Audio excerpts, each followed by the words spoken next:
Forgetters of God, Charles Spurgeon, Treasury of David. The wicked shall be turned into hell, and all the nations that forget God. Psalm 9:17. How solemn is this verse, especially in its warning to forgetters of God. The moral who are not devout, the honest who are not prayerful, the benevolent who are not believing, the amiable who are not converted. These must all have their own portion with the openly wicked in the hell which is prepared for the devil and his demons. There are whole nations of such. The forgetters of God are far more numerous than the openly profane or profligate. According to the very forceful expression in the Hebrew, the nethermost hell will be the place into which all of them shall be hurled headlong.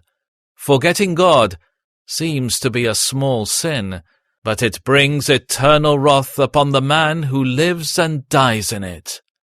The following is by Thomas Watson. The wicked shall be turned into hell.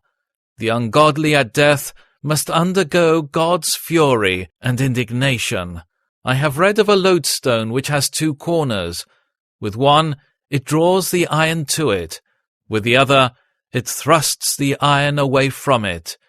Just so, God has two hands, of mercy and justice.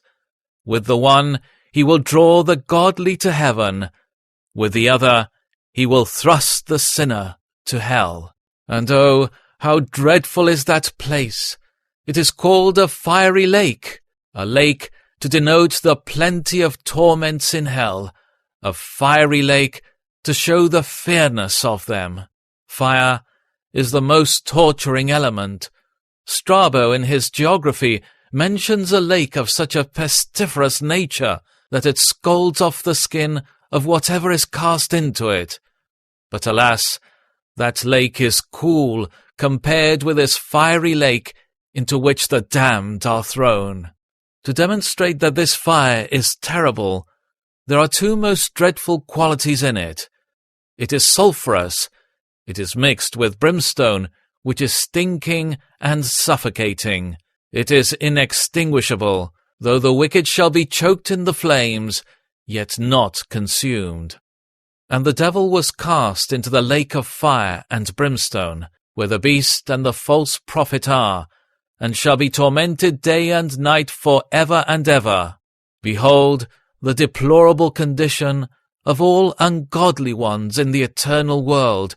They shall have a life that always dies, and a death that always lives. May not this affright men out of their sins, and make them become godly, unless they are resolved to experience how hot hellfire is.